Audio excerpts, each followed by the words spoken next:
Hello everyone, welcome to my channel CC की with Pooja Krutidev typing series. तो आज की सीरीज़ में आप कृतिदेव टाइपिंग के बारे में सीखने वाले हैं। अगर आप भी हिंदी में टाइप करना चाह रहे हैं और आप भी कृतिदेव फॉन्ट पर जो है वो टाइपिंग स्पीड देना चाह रहे हैं, आपको लगता है कि मुझे भी टाइपिंग सीखनी है हिंदी में, किस तरीके से हिंदी टाइपिंग हम करते हैं, तो बेसिकली उसके लिए आज हम सीरीज़ जो है वो स्टार्ट करने वाले हैं। आप यहाँ पर सबसे पहले आप एक चीज़ जान लीजिए कि अगर आप हिंदी में टाइपिंग करना चाह रहे हैं तो यहाँ पर कीबोर्ड पर आपको वैसे तो कई सारी रो दिख रही होंगी, बट यहाँ पर जब हम टाइपिंग करना स्टार्ट करते हैं तो ध्यान रखिएगा, आपने जनरली देखा होगा टाइपिंग करते समय लोगों को कि उनका जो फिंगर होता है वो आपको इस तरीके से, ये इस वाली रो पे आपको दिखाई देता है, वो इसी जगह से टाइप करना शुरू करते हैं और यहीं से फिंगर को अप एंड डाउन जो है वो इस तरीके से शिफ्ट करते हैं। अब ध्यान रखिएगा, अगर आप टाइपिंग कर रहे हैं तो आपको ये भी मालूम होना चाहिए कि हम जिस पर्टिकुलर रो पर अपनी फिंगर को सेट करके रखते हैं, इस रो का जो नाम है वो है होम रो। ध्यान रखिएगा, इस रो को हम होम रो के नाम से जानते हैं। ज़्यादातर आपने लोगों को टाइप करते हुए देखा होगा तो वो इस तरीके से फिंगर इसी रो पर रखकर जो है वो टाइप करते हैं। अब इसका होम रो नाम क्यों है ये भी जान लीजिए। तो होम रो हम इस रो को इसलिए बोलते हैं क्योंकि जब आप टाइप कर रहे होते हैं तो उस कंडीशन में आपकी फिंगर हमेशा इसी पोजीशन में रहती है। आप इसी जगह पर फिंगर को रख कर up and down, back space, इस तरीके से आप शिफ्ट करते हो। तो बेसिकली इसीलिए हम इसको होम रो के नाम से जानते हैं। आप होम रो पर रखकर अगर आप टाइप करते हैं तो एक बेनिफिट ये भी होता है कि अगर आप स्पीड अच्छी करना चाह रहे हैं टाइपिंग में, तो आपको हमेशा अपनी फिंगर्स को जो है ये बीच वाली रो, जिसको हम होम रो के नाम से जानते हैं, इस पर ही रखकर हमको टाइप करना होता है। तो चलिए सीखते हैं कि हम अगर टाइप करना स्टार्ट करेंगे तो हम किस तरीके से टाइप करना शुरू करेंगे और पहला जो हमारा स्टेप है वो क्या होगा। ध्यान रखिएगा, मैं आपको स्टेप्स में हिंदी टाइपिंग करना सिखाऊंगी। अगर आप एक एक स्टेप में सीखेंगे तो आपको सबसे पहले अक्षर याद करने होंगे, देन उसके बाद आप शब्द बनाना सीखेंगे और उसके बाद आप सेंटेंस या पैराग्राफ टाइप करना सीखेंगे। तो सबसे पहले आपको अपनी होम रो पर फिंगर को इस तरीके से सेट करना है। ध्यान रखिएगा, अगर आप हिंदी टाइपिंग में टाइप करने वाले हैं, क्योंकि फर्स्ट क्लास है हमारी, तो ध्यान रखिएगा सबसे पहले अगर आप राइट हैंड से लिखते हैं, अगर आप लेफ्ट हैंड से नहीं लिखते हैं, आप राइट हैंड से लिखते हो, तो आपको जब आप स्पेस दोगे तो आपको अपने राइट हैंड के थंब का इस्तेमाल करना होगा। बट अगर आप लेफ्ट हैंड से लिखते हैं तो आपको लेफ्ट हैंड इस्तेमाल करना होगा। ठीक, आप फिंगर किस तरीके से रखते हैं ये जान लेते हैं।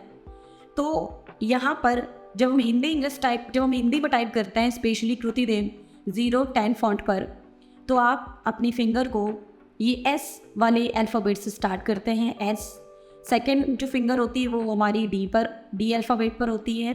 जो थर्ड हमारी फिंगर होती है वो एफ अल्फ़ाबेट पर होती है और जो हमारी फोर्थ फिंगर है ये जी वाले अल्फ़ाबेट पर होती है। इसी तरीके से अगर हम राइट हैंड की बात करें तो यहाँ पर ये फर्स्ट, ये second, then third and then ये फोर्थ। ठीक, अब आप देख सकते हो कि मैंने अपनी 4 फिंगर को इस तरीके से सेट तो कर लिया है, बट आप देख रहे हो मैंने यहाँ पर बीच में ये 2 बटन्स को छोड़ रखा है, एच और जे को। और इसी तरीके से आप देख रहे हो कि मैंने यहाँ पर लेफ्ट हैंड पे ये ए वाला अल्फ़ाबेट छोड़ दिया हुआ है, ये वाला की छोड़ दिया हुआ। ठीक, अब क्यों छोड़ा हुआ है ये भी बता दूँ आपको। तो ध्यान रखिएगा, जब हम हिंदी में टाइप करते हैं तो आपके राइट हैंड और लेफ्ट हैंड का कुछ एरिया फिक्स होता है। जब आप इस हाथ का इस्तेमाल कर रहे हो तो राइट का, तो ये वाली फिंगर हमारी जो है वो ये जे वाले अल्फ़ाबेट से आगे यहाँ तक नहीं जाती। ध्यान रखिएगा, अगर आप हिंदी में टाइप कर रहे हैं तो आपको आपकी 4 फिंगर से यहाँ पर बस कोई अल्फ़ाबेट बनाना है, इस फिंगर को यहाँ पर उठाकर, देन उसके बाद आपको ये फिंगर वापस में रख लेनी है ताकि आप इसका पैटर्न ना भूल जाएं। उसके बाद सेम यही पैटर्न लेफ्ट हैंड का होता है। अगर हम यहाँ पर कोई अक्षर बनाना चाह रहे हैं जो एच ऐसे बनता है, तो आपको ये वाली फिंगर बस यहाँ से उठाकर यहाँ पर रखनी है और जब आप उस अक्षर को बना लेंगे तो आपको ये अपनी फिंगर वापस कर देनी है। सेम यही वे होता है, जब मैंने ये वाला बटन छोड़ा हुआ है तो जब मुझे इससे कुछ भी बनाना होगा तो मैं ये वाली फिंगर ये लिटिल फिंगर को यहाँ पर उठा कर रखूँगी, टाइप करने के बाद वापस वहीं पर रख लूँगी। और उसके बाद हमको स्पेस कभी भी ध्यान रखिएगा फिंगर से आपको नहीं देना है।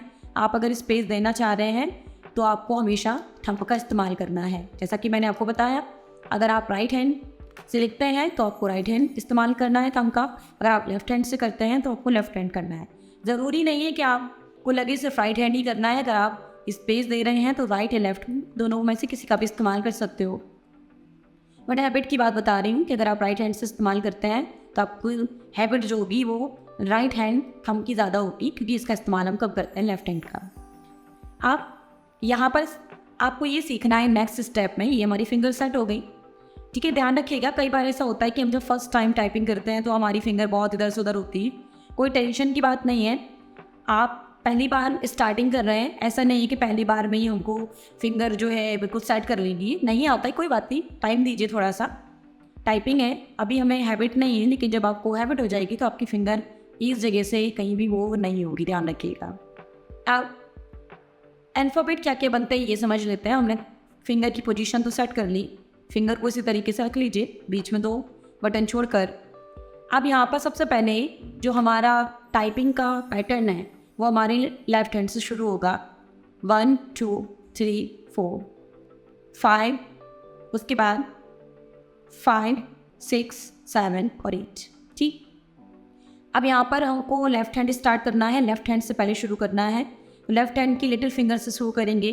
जो ये एस है, अगर आप इसको प्रेस करोगे इस की को, तो इससे बनेगा आपका ए की मात्रा। जो सेकेंड वाला बटन है, जो सेकेंड वाली फिंगर है, अगर आप इसको प्रेस करोगे तो बनेगा का। अगर आप थर्ड वाली फिंगर इस्तेमाल करोगे, यहाँ से इसको इस बटन को प्रेस करोगे तो इससे बनेगा छोटा ई की मात्रा।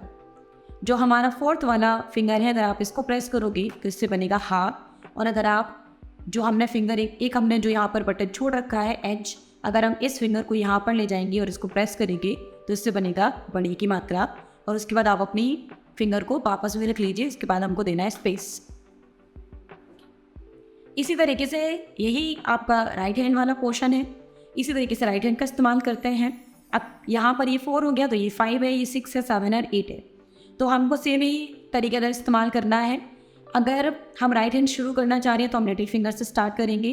तो पहले वाली बटन से बनेगा षटकोण वाला शा, सेकेंड वाली बटन से बनेगा या, थर्ड वाली बटन से या थर्ड वाली फिंगर से बनेगा आपका आधा शा, फोर्थ वाली फिंगर से बनेगा आका डंडा। और ये जो बटन मैंने छोड़ रखा है, इसको जब हम यहाँ से उठाकर यहाँ लाएंगे तो ये बनेगा आपका रा, और इसको वापस से हम वहीं रख लेंगे, उसके बाद स्पेस। तो बेसिकली ये आपको इसी तरीके से पहली जो होम रो है उसकी प्रैक्टिस करनी है। एक की मात्रा का, छोटी की मात्रा हा, देन बड़ी की मात्रा। यहाँ पर षटकोण वाला शा, या, शा, आ और रा, उसके बाद स्पेस। तो ध्यान रखिएगा, अगर आपको लगता है कि हमारी टाइपिंग में स्पीड अच्छी हो और हमें पेपर लेकर बैठना ना पड़े हर एक बार, तो ध्यान रखिएगा सबसे अच्छा तरीका है कि आप जिन बटन्स का इस्तेमाल कर रहे हो आप इनको इन कीज़ के साथ नहीं बल्कि अपनी फिंगर के साथ इनको याद करिए। जैसे हम याद करेंगे लिटिल फिंगर से बन रहा है, राइट हैंड की लिटिल फिंगर से बन रहा है षटकोण वाला शा, या, शा, आ और तना। तो आपको ये चीज़ अपनी फिंगर्स पर याद कर लेना है ताकि आपको कभी भी फ्यूचर में कोई पेपर वगैरह की ज़रूरत ना पड़े। बहुत सारे लोग इन पर स्टिकर लगाकर इनको याद करते हैं, ध्यान रखिएगा वो तरीका सबसे गलत है मेरे हिसाब से, क्योंकि अगर आपको लेटर अल्फ़ाबेट याद हो जाते हैं तो फिर आपको कोई पेपर वगैरह की ज़रूरत नहीं होती। इसलिए कोशिश ये करिए कि जब हम टाइप करेंगे तो हम किसी पेपर का इस्तेमाल ना करें, बल्कि इसको हम अपने ब्रेन में एक तरीके से सेव करा दें। तो ये हमारे लिए अच्छा रहेगा। जब हम टाइपिंग करेंगे तो हमारी स्पीड भी अच्छी होगी। तो बेसिकली यही आपको रो की प्रैक्टिस तब तक करनी है जब तक आपको अल्फ़ाबेट अच्छे से याद ना हो जाए। और अल्फ़ाबेट याद होने के बाद जो सेकेंड स्टेप हमारा होता है वो होता है शब्द को बनाने का।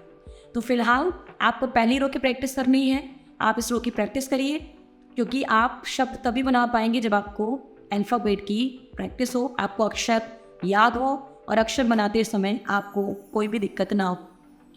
तो आप वो रो की प्रैक्टिस करिएगा और प्रैक्टिस करके मुझे बताइएगा कि आपको इस ट्यूटोरियल से कोई हेल्प मिली हो, आपको इस ट्यूटोरियल से हेल्प मिली। और आपको नेक्स्ट टाइपिंग की सीरीज़ में मैं आपको इससे रिलेटेड शब्द बनाने बताऊंगी कि शब्द हम किस तरीके से बनाते हैं। अगर हमें ये रो परफेक्टली याद हो गई है तो हम नेक्स्ट स्टेप की तरफ बढ़ेंगे। तो मिलते हैं नेक्स्ट क्लास के अंदर।